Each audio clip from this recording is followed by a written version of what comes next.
President Obama pledged to pass a gun control law by any legal means necessary after his proposal to ban assault rifles got blocked in the Congress. Now, the president is using executive action to push for a ban on M855 green tip bullets, which are used in America's most popular firearm, the AR-15 assault rifle. But is the president missing the mark? Lieutenant Colonel Allen West is a Fox News contributor, and he's also the CEO of the National Center for Policy Analysis. Hey, good morning, Colonel.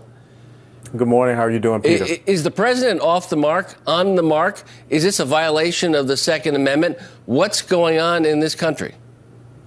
Well, the president is definitely missing the target, but the target is certainly what the progressive socialists of the left want, and that is to undermine the Second Amendment. And if they cannot go after the gun itself, they will continue to go after the means by which the systems of the gun are operating. But it says very clearly in the Second Amendment, it shall not be infringed. But they go after the magazines, and now they're going after the bullets. And as I've said before, the objective of the Obama administration is to turn a handgun into a hammer and a rifle into a baseball bat. Well, let's talk about these so-called green tip bullets. Should folks have the ability to purchase these for AR-15 weapons? Yeah, absolutely right. Why should we infringe upon the right of a law-abiding American citizen for whatever reason? These bullets are used at target practice at many shooting ranges. I've shot AR-15s at shooting ranges before, as well as for some hunting.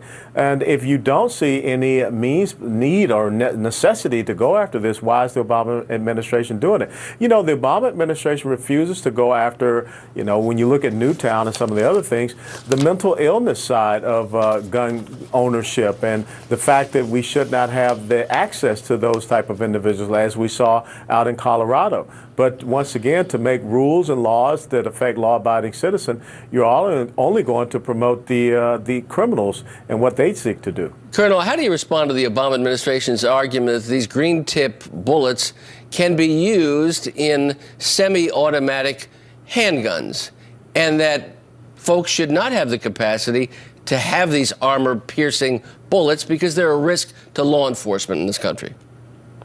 Well, I would prefer it if the law enforcement officials were bringing that up as a concern and not the Obama administration, who did this quite secretly and is doing this by executive order fiat. Most importantly, if we're going to do something that affects the Second Amendment, it should be done through our elected representatives. It should be brought up in the House or the Senate, and it should be voted upon. And any type of amendment or changes should be done there. It should be a debate. Not what the Obama administration is trying to do, which is without a doubt a means by which they can undermine the Second Amendment by affecting the system of the weapon. Colonel Allen West, maybe next time we'll talk about the fears some people have that deer hunting bullets may be next. Colonel West, good to see you this morning. Thank you, Peter.